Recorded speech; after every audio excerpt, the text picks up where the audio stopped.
ಕಲಬುರಗಿಯಲ್ಲಿ ಇಂದು ಬೆಳ್ಳಂಬೆಳಗ್ಗೆ ಭೀಕರ ಅಪಘಾತ. ಮತ್ತೂರಿನಿಂದ ಕಲಬುರಗಿಗೆ ಬರುವ ಮಾರ್ಗ ಮಧ್ಯೆ ಕೆಸರಟ್ಟಿಗೆ ಹತ್ತಿರ ಗಾರ್ಡನ್ ಎದುರುಗಡೆ ಟೂ ವೀಲರ್ ಅನ್ನ ಉಳಿಸಲು ಹೋಗಿ ಕ್ರೂಸರ್ ಒಂದು ಪಲ್ಟಿಯಾಗಿದೆ. ಮರ್ತೂರಿನಿಂದ ಕಾರ್ಮಿಕರನ್ನ ಹೊತ್ತು ಒಯ್ಯುವ ಕ್ರೂಸರ್ ಪಲ್ಟಿಯಾಗಿದ್ದು ಒಬ್ಬ ವ್ಯಕ್ತಿ ಮೃತಪಟ್ಟಿದ್ದಾನೆ. 4-5 ಜನರಿಗೆ ಗಾಯಗಳಾಗಿದ್ದು ಕ್ರೂಸರ್ ಡ್ರೈವರ್ ಕೈ ಮುರಿದಿದೆ.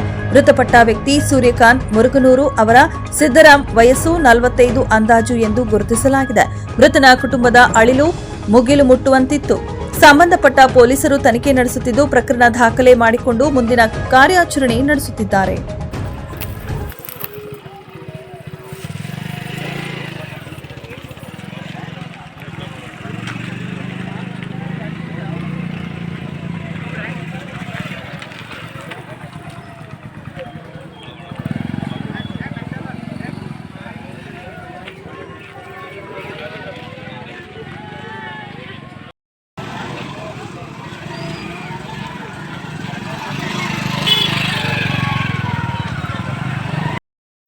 ಗಾಡಿನ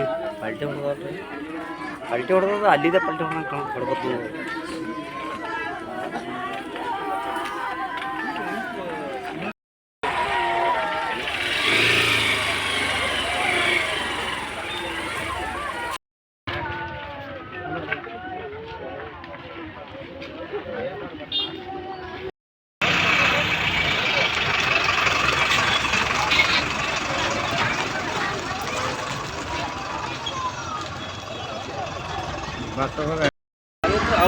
कई साल